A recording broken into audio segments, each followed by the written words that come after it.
Good morning, everyone. How are you? Maybe it's afternoon where you are, or evening, good afternoon. How are you? So this is More Minute with OGN.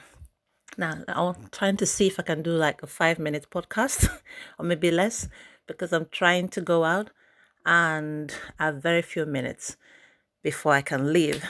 And so you're gonna wonder why I do 5 minutes podcast. Now I have this thing where I have an idea and then I say to myself, oh, later when I come back in the evening, I will. So when I come back from where I've gone to, I would do the podcast. But then I get so tired and I can't. I end up falling asleep, or I even totally forget that I wanted to do that. So I've decided that as soon as idea comes in my head, to try as much as possible to just get it down. So what is More Minutes with OGN is a podcast where I talk about personal growth and development. I've been going through personal growth and personal development for the past 4 to 5 years.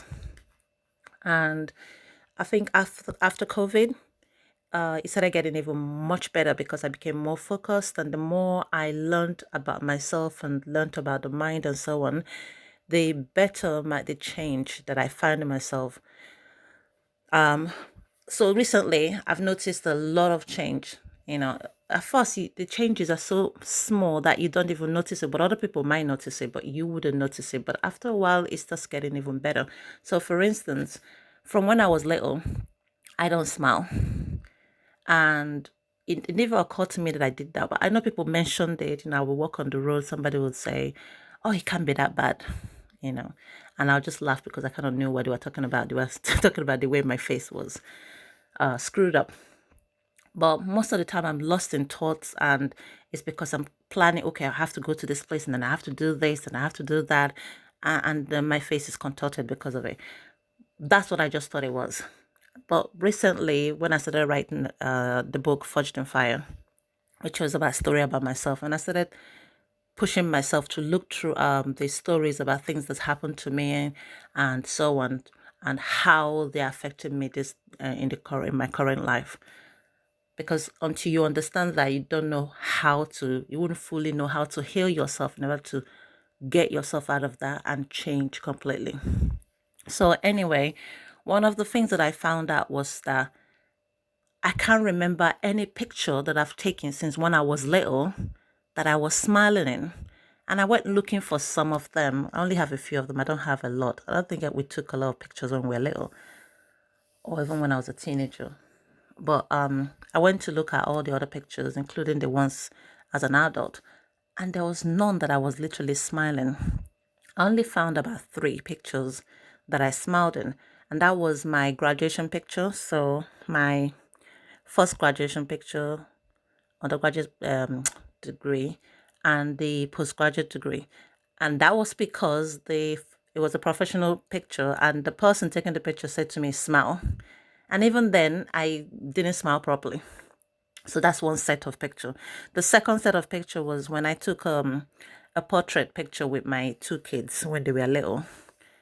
Again, the person taking the picture said smile, and I just, how do you describe that?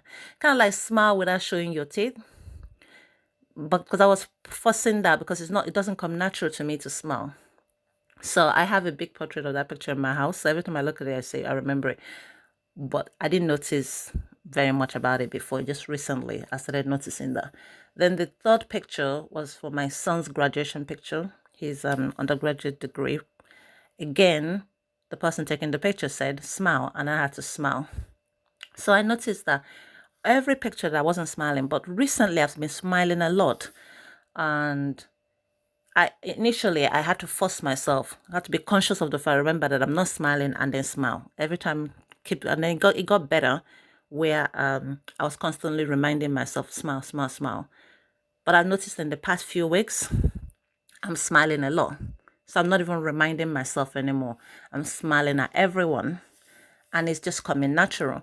But that smiling also changed something else inside me. I started feeling lighter. I feel happier, in a better mood all the time, but also made me become sensitive to negative energy.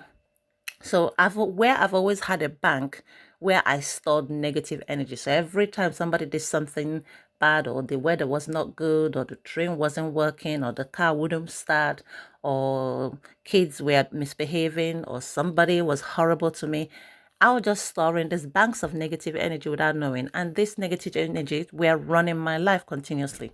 Whereas the incident has happened, the person has moved on with their life, but I was still carrying up this negative energy that I've been storing in the bank, and it's running my life, and I didn't know that's what it was doing.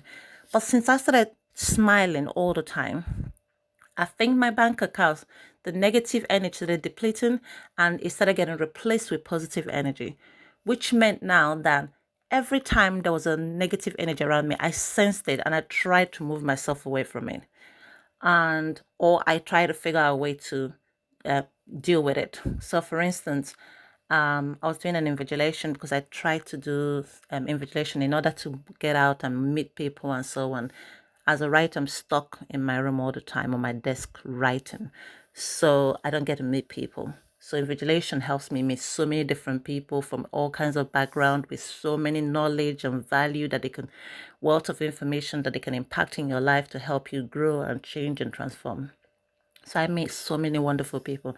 I met this elderly guy, very lovely guy, and every time he would see me, he would say, Obi-Wan, that sort of thing. He's lovely, and I would smile and chat with him. But one time I had to invigilate with him, and he was constantly confrontational. Every time I go to a student, he would come down and confront me. He did it 4 different times, and I was really, really upset. But because I've started practicing the personal development, so I had to channel the knowledge, little knowledge that I have was, don't focus on the incident, ignore it. I kept trying to ignore it. And then other people noticed it, that they would actually come to me and say, oh, you need to say something to him. And I just said, no, I don't want to. No, I don't want to. You know, it's not that when somebody does something bad, you shouldn't go and talk to them about it. But you have to be sure that the person is going to be receptive. So with the way he was talking, and when I would say something to him, the response he was giving to me, I already knew he wasn't the sort of person that you should go and talk to and give present facts to, because it doesn't matter. He's still not going to receive it. And that would just cause more problems. So there was no point doing that. What I needed to do was now work on myself, making sure that I don't store that negative energy in my bank. So I started thinking about things that I was grateful for. So throughout that period I worked with him, I was just constantly thinking about things I was grateful for.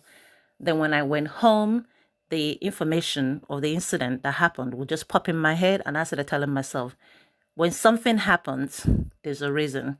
Either I'm going to learn something about myself, or I will is an opportunity to grow. So I kept asking myself every time I would think about it. When it pops in my head, I don't purposely think about it, but it pops in my head. I'll just say to myself, what can I learn from there? Or what is it telling me about myself? Or how can I grow from this? And then I found out over time that I was growing because it was giving me opportunity to learn how to deal with confrontations. So for instance, when the incident happened, I kept thinking about things that I was grateful for. Then it's also something about what I learned about myself. So I did learn, I do take things very seriously a lot. So I had to learn to relax, like people will say, chill out. So I had to learn to start relaxing and not take things too seriously and let life flow. Sometimes if something has to be serious, then it's fine, it's serious. But other times, just relax and don't overstress yourself. So I started practicing that, and my life started getting better. So that's something that he taught me. And because of that, it was easy to forgive.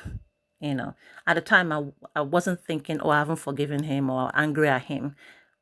But the more I thought about the things that I was learning because of the incident, because of him, it made it easier to let go of the anger and not be mad at him. So every other time that I've seen him, I'll just smile and then move on.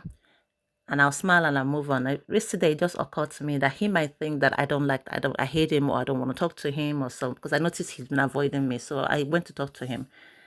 Not have a conversation full on, but, talk about whatever we're doing. When I was leaving, I said, bye, see you, and so on. But the reason I wasn't talking to him wasn't because I hated him. It was because I realized that he's somebody who will be confrontational in front of the students during exam periods when the kids are writing exams. So it's not a good idea that knowing this to now go and interact with him, engage with him, and give him more opportunity to be confrontational where the kids are for no reason. So it's better to talk to him outside the exam period, because I noticed outside the exam period, he's wonderful, he's nice, he's joking and laughing. But during the exam period, he's a different person. And a few other people have pointed that out. So knowing that, I had to correct the way I engaged with him. So that's something else that I learned. And that was a growth that I experienced. I think I've done more than 10 minutes talking, but I'm gonna have to round it up because I now have 20 minutes to get to the train station if I want to get to my appointment on time. But maybe share your own experiences and hopefully you learned something from what I've talked about. I'm going to try and do a video of this later and put on YouTube. This YouTube is still the same name, More Minute with OGN. So if you wanted to find out more about what I was talking about, but I can't say very much more after this because I have to hurry up and leave. But it was lovely talking to you and sharing this experience with you, and I hope you learned something. So until the next time, it's Obi Grace Necker, also known as OGN. Take care. Bye.